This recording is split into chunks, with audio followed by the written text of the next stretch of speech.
ممن ان میں سے جنہیں انجینا نجات دی ہم نے، منہم ان میں سے، واتبع اور پیروی کی ان کی، الذین ان لوگوں نے جو ظلموں جنہوں نے ظلم کیا، ماں جو اترفو دولت دیے گئے، فی ہی اس میں، وکانو اور تھے وہ، مجرمین مجرم، وما اور نہیں، کانا ہے، ربو کا رب آپ کا، لیہلکا کہ وہ ہلاک کر دے، القریٰ بستیوں کو، بظلمن ساتھ ظلم کے، واہلھا اور اس کے رہنے والے، مصلحون اصلاح کرنے والے ہوں، ولا اور اگر، شاء چاہتا، رب کا رب آپ کا، لجعل البتہ وہ بنا دیتا، الناسا لوگوں کو، امتن امت، واحدہ ایک، ولا یزالون اور وہ ہمیشہ رہیں گے، مختلفین اختلاف کرنے میں یا اختلاف کرتے، الا مگر، من جس پر، رحمہ رحم کرے، ربو کا رب آپ کا، ولی ذالکا اور اسی لیے، خلقہم اس نے پیدا کیا انہیں، وتمت اور پوری ہو گئی، کلمت بات، رب کا آپ کے رب کی، لأملأن البتہ میں ضرور بھر دوں گا، جہنما جہنم کو، من الجنتی جنوں سے، والناسی اور انسانوں سے، اجمعین سب کے سب، وکلن اور ہر ایک کو، نقصو ہم بیان کرتے ہیں، علیکا آپ پر، من انبائی خبروں میں سے، الرسولی رسولوں کی، یعنی رسولوں کی خبروں میں سے، ما جو نثبتو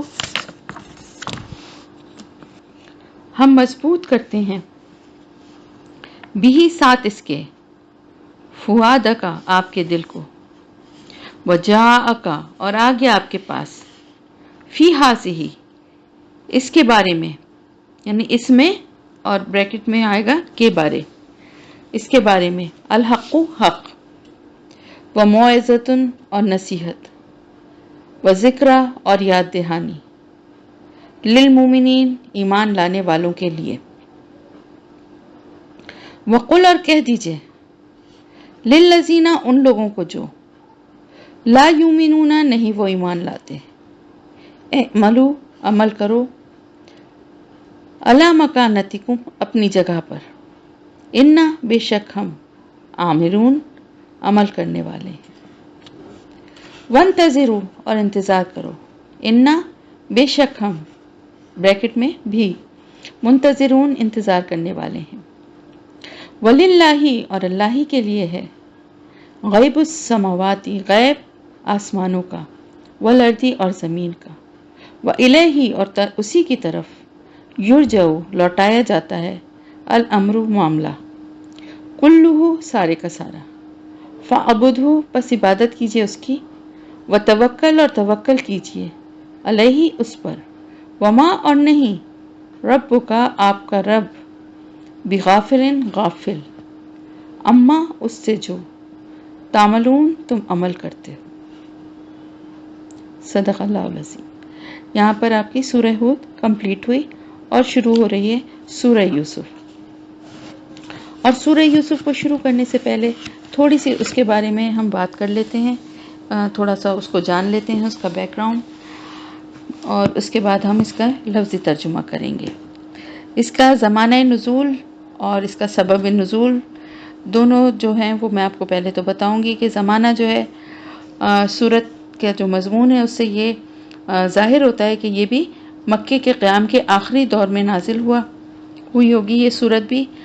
اور قریش کے لوگ جب اس مسئلے پر غور کر رہے تھے کہ آپ صلی اللہ علیہ وسلم کو نعوذ باللہ یا تو قتل کر دیں یا جلا وطن کر دیں یا قید کریں. تو اس زمانے میں بعض کفار مکہ نے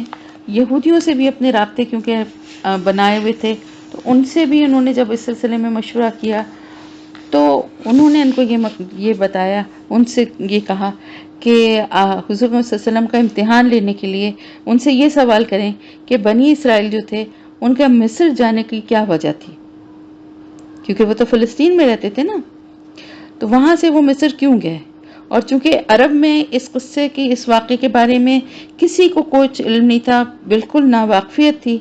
اور اس کا کوئی نام و نشان تک بھی ان کے ہاں کسی روایت میں نہیں پایا جاتا تھا، کیونکہ فلسطین سے پھر وہ مصر گئے اور وہ پورا حضرت یوسف علیہ السلام کا واقعہ اور کس طرح سے کچھ ہوا تھا، یہ سارا ان لوگوں کے یہاں عربوں کی ہسٹری میں، عربوں کی تاریخ میں ان واقعات کا کوئی ذکر نہیں تھا، دور دور تک بھی کوئی ایسی بات یہاں نہیں ملتی تھی. اور خود آپ صلی اللہ علیہ وسلم نے بھی کبھی اس کا ذکر اس سے پہلے نہیں کیا تھا، اس لیے ان کو یہ توقع تھی کہ یا تو آپ اس کا صحیح جواب نہیں دے سکیں گے یا ٹال کے اس وقت تو ٹال دیں گے ہمیں اور بعد میں کسی یہودی سے پوچھنے کی کوشش کریں گے، تو اس طرح سے آپ کا بھرم کھل جائے گا. لیکن اس امتحان میں انہیں منہ کی کھانی پڑی، ان پہ الٹا ہی پڑ گیا، کیونکہ اللہ تعالیٰ نے نہ صرف یہ کہ فوراً اسی وقت یوسف علیہ السلام کا یہ پورا قصہ آپ صلی اللہ علیہ وسلم کی زبان پر جاری کر دیا، بلکہ مزید یہ کہ قریش کو بھی اس معاملے میں انوالو کر کے، یعنی ان کو بھی یہ جتا دیا کہ جو برادرانی یوسف نے کیا تھا یوسف علیہ السلام کے ساتھ، وہی سلوک حضرت صلی اللہ علیہ وسلم کے ساتھ کر رہے ہیں. تو اس طرح اس قصے میں دو اہم جو مقاصد تھے اس کے نزول کے، وہ یہ تھے کہ ایک تو آپ صلی اللہ علیہ وسلم کی نبوت کا ثبوت، جو کہ مخالفین نے خود اپنے منہ سے مانگا تھا کہ یہ کسی طرح اس امتحان سے وہ یہ ثابت کر دیں کہ آپ کوئی سنی سنائی باتیں جو ہیں وہ انہیں بتا رہے ہیں. تو اس سے یہ ثابت ہو گیا کہ آپ صلی اللہ علیہ وسلم کوئی سنی سنائی باتیں یا کسی کی بتائی ہوئی باتیں بیان نہیں کرتے، بلکہ حقیقت میں آپ کو وحی کے ذریعے سے یہ علم حاصل ہوتا ہے، اور اللہ تعالیٰ آپ کو یہ ساری باتوں کا علم جو ہے وہ اپنی وحی کے ذریعے پہنچا رہا ہے. دوسرا یہ کہ جو وہاں کے سردار تھے قریش کے، جو اور وہ حضور صلی اللہ علیہ وسلم کے ساتھ ان کا جو معاملہ چل رہا تھا، اس پر برادرانی یوسف اور یوسف علیہ السلام کے واقعے کو اللہ تعالیٰ نے ان کے اوپر جیسے چپکا دیا، اور کہ یہی سارا کچھ جو قریش والوں کو یہ جتا دیا کہ آج تم اپنے بھائی کے ساتھ وہی کچھ کر رہے ہو جو یوسف کے بھائیوں نے ان کے ساتھ کیا تھا، مگر جس طرح وہ خدا کی مشیت سے لڑنے میں کامیاب نہ ہوئے اور آخرکار اسی بھائی کے قدموں میں آ کے گرے جس کو انہوں نے کبھی انتہائی بے-رحمی کے ساتھ کنویں میں پھینکا تھا، اسی طرح تمہاری یہ زور آزمائی بھی اللہ کی تدبیر کے مقابلے میں کامیاب نہیں ہو سکے گی، اور ایک دن تمہیں بھی اپنے اسی بھائی سے رحم و کرم کی بھیک مانگنی پڑے گی. یہاں پر ایک اور خاص بات بھی میں آپ کو بتانا چاہوں گی. یقیناً آپ سب قرآن پڑھتے رہتے ہیں اور یقیناً آپ نے غور بھی کیا ہوگا، لیکن ہو سکتا ہے کہ بعض دفعہ کیونکہ ہم تو صرف تلاوت کرتے ہیں، اتنا اس کے معنی اور اتنی ڈیٹیل پہ اس میں غور تو کرتے نہیں ہیں عام طور سے، لیکن پھر بھی یہ کافی آبویس سی بات ہے کہ پورے قرآن میں سوائے سورہ یوسف کے حضرت یوسف علیہ السلام کا قصہ یا کوئی بھی ان سے ریلیٹڈ بات پورے قرآن میں اور کہیں نہیں ملتی. یہ ایک خاص بات ہے. اور اسی طرح سے ایک دوسری خاص بات یہ ہے کہ جو ابھی مکی صورتیں ہم پڑھ رہے تھے ان میں انبیاء رسول کا، یعنی جو نبی بھی تھے اور رسول بھی تھے. دیکھیں یہاں پر سب سے پہلے تو آپ نبی اور رسول کے فرق کو سمجھ لیں. تو رسول جو ہوتا ہے وہ اس کی بعثت جو ہے یا اس کی جو قوم میں بھیجا جاتا ہے تو وہاں پر وہ اس مقصد سے آتا ہے کہ وہ اللہ واحد کی بندگی کی اور اپنی اطاعت کا حکم دیتا ہے. ہر پیغمبر نے حضرت نوح علیہ السلام سے لے کے حضرت ہود اور حضرت نوح، حضرت صالح، سب نے اسی طرح آ کے یہی پیغام اپنی قوم کو دیا کہ ایک اللہ کی عبادت کرو اور میری اطاعت کرو، کیونکہ رسول کی بات اللہ کی بات تھی. اور اگر وہ قوم اپنے رسول کی دعوت کو نہیں مانتی تھی، اس کا انکار کرتی تھی، اپنی ہٹ دھرمی سے پہ ڈٹی رہتی تھی، تو بالآخر اس قوم پر اللہ کی طرف سے عذاب نازل ہو جاتا تھا۔ لیکن نبی جو تھے وہ اللہ کے نیک بندے تو تھے، یقیناً تھے، اور اولیاء اللہ آپ ان کو کہہ سکتے ہیں، یعنی اللہ کے دوست اور اللہ کے مددگار، یعنی وہ بھی کام تو یہی کرتے تھے۔ وہ اپنے معاشرے میں توحید کی دعوت دیتے تھے، کفر اور شرک اور بدعت سے اجتناب کی تلقین کرتے تھے، ان کی اصلاح کی پوری کوشش کرتے تھے۔ لیکن ایک تو یہ کہ وہ صاحب کتاب نہیں ہوتے تھے، پہلی بات وہ پہلے جو رسول آ چکے ہیں انہی کی شریعت کو فالو کر رہے ہوتے تھے،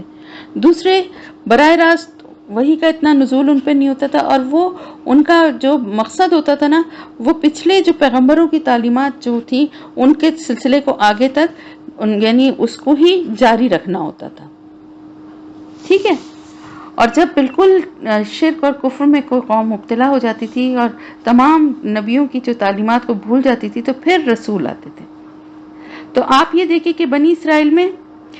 انبیاء اکرام علیہم السلام تو بہت تسلسل کے ساتھ آتے رہے، لیکن رسول چند ہی آئے، ٹھیک ہے۔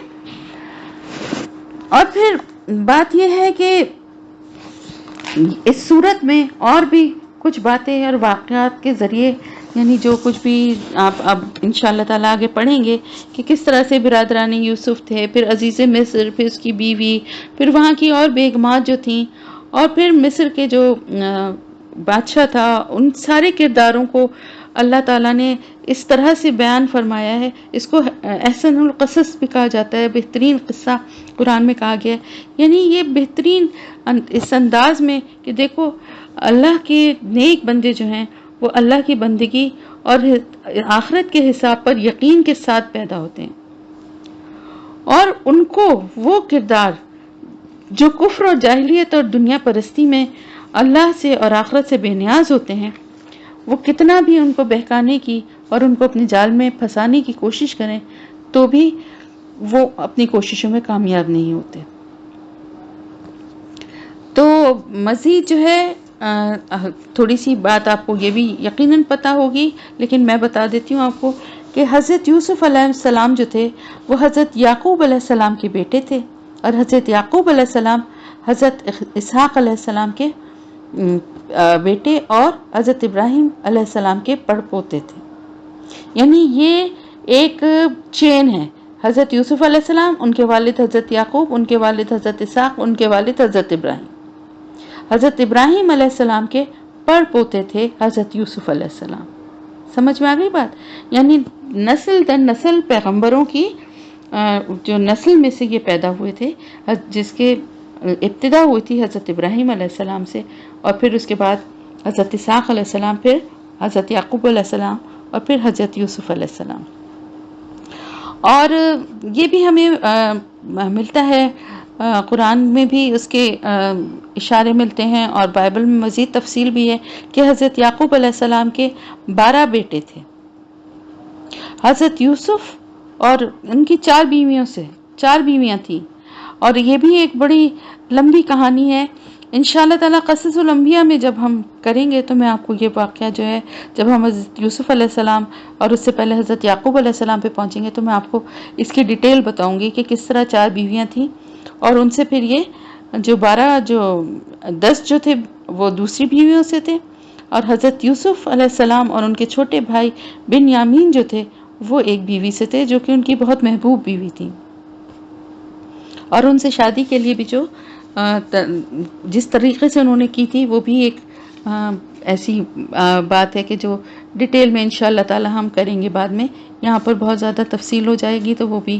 پھر ٹائم بہت زیادہ ہو جاتا ہے۔ تو یہ بیک گراؤنڈ اور یہ چیزیں جو ہیں آپ ذہن میں رکھیے، اور پھر یہ بھی ذہن میں رکھیے کہ مصر پر اس وقت جن لوگوں کی حکومت تھی، بائبل کے جو علماء کی تحقیق کے مطابق حضرت یوسف علیہ السلام کی پیدائش 1906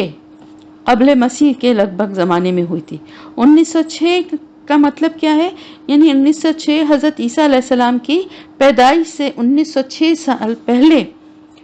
ان کی حضرت یوسف علیہ السلام کی پیدائش ہوئی تھی، اور حضرت یوسف علیہ السلام کی عمر 17 برس تھی جب وہ کنویں میں پھینکے گئے تھے۔ اور پھر مصر میں اس زمانے میں ایک ایسے خاندان کی حکومت تھی جو مصری تاریخ میں چرواہے بادشاہوں کے نام سے یاد کیا جاتا ہے. یہ لوگ عربی نسل تھے اور فلسطین اور شام سے مصر جا کر 2000 برس قبل مسیح یعنی حضرت عیسیٰ علیہ السلام کی پیدائش سے 2000 سال پہلے کے لگ بھگ زمانے میں سلطنت مصر پر قابض ہو گئے تھے. عرب مورخین اور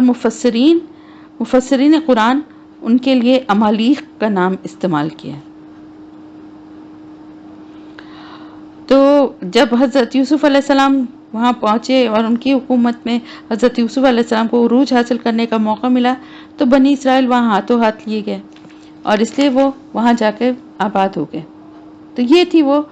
اس کی تھوڑی سی بیک گراؤنڈ اور اس کی تھوڑی سی ہسٹری. اور پھر اس کے بعد حضرت یوسف علیہ السلام قرآن مجید حضرت یوسف علیہ السلام کے زمانے میں جو بادشاہ تھا اس کو فرعون کے نام سے یاد نہیں کرتا. اور فرعون جو تھا مصر کی مذہبی اصطلاح تھی. اور یہ لوگ جو تھے نا اس زمانے میں جو لوگ مطلب جو بادشاہ تھے وہ مصری مذہب کے قائل نہ تھے اور اسی لیے ان کو فرعون نہیں کہا گیا. حضرت موسیٰ علیہ السلام کے زمانے میں جو بادشاہ تھا وہ وہاں کا مصر کا ہی باشندہ تھا اور وہ فرعون کا لقب اس کو مطلب ان بادشاہوں کا لقب فرعون تھا. اور 30 سال کی عمر میں وہ حضرت یوسف علیہ السلام جو ہیں وہ ملک کے بادشاہ بن گئے تھے اور 80 سال تک پورے مصر پر حکومت کرتے رہے. اور اپنی حکومت کے 9ویں یا 10ویں سال انہوں نے حضرت یعقوب علیہ السلام کو اپنے پورے خاندان کے ساتھ فلسطین سے مصر بلا لیا اور اس علاقے میں آباد کیا جو دمیاد اور قاہرہ کے درمیان واقع ہے. حضرت موسیٰ علیہ السلام کے زمانے تک یہ لوگ اس علاقے میں آباد رہے. بائبل کا بیان ہے کہ حضرت یوسف علیہ السلام نے 110 سال کی عمر میں وفات پائی اور انتقال کے وقت بنی اسرائیل کو وصیت کی کہ جب تم اس ملک سے نکلو تو میری ہڈیاں اپنے ساتھ لے کر جانا. تو اب مزید آگے جیسے جیسے ہم تفسیر کرتے جائیں گے تو اور جو بھی واقعات اور کے حساب سے جو بھی تفصیل ہوگی وہ میں انشاءاللہ بتاتی جاؤں گی. تو یہ تھوڑا سا اس کا بیک گراؤنڈ تھا. اب آ جاتے ہیں لفظی ترجمے کی طرف. اعوذ باللہ من الشیطان الرجیم. بسم اللہ الرحمن الرحیم. الف لام را حروف مقطعات. تل کا یہ آیات ہیں الکتاب المبین واضح کتاب کی. انا بے شک ہم انزلناہ نازل کیا ہم نے اسے قرآنن قرآن کو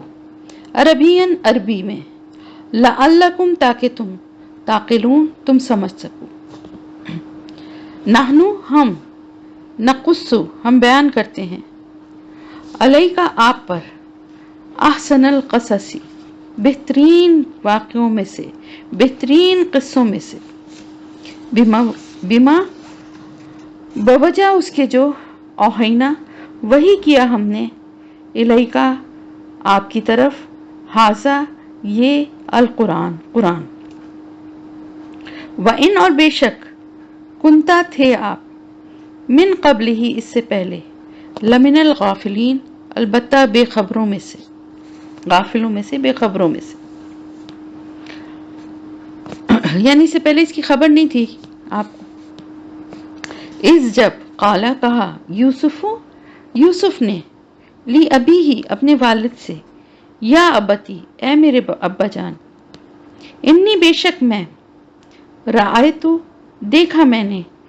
بریکٹ میں خواب میں احدہ عشرہ احدہ 1 عشرہ 10 یعنی 11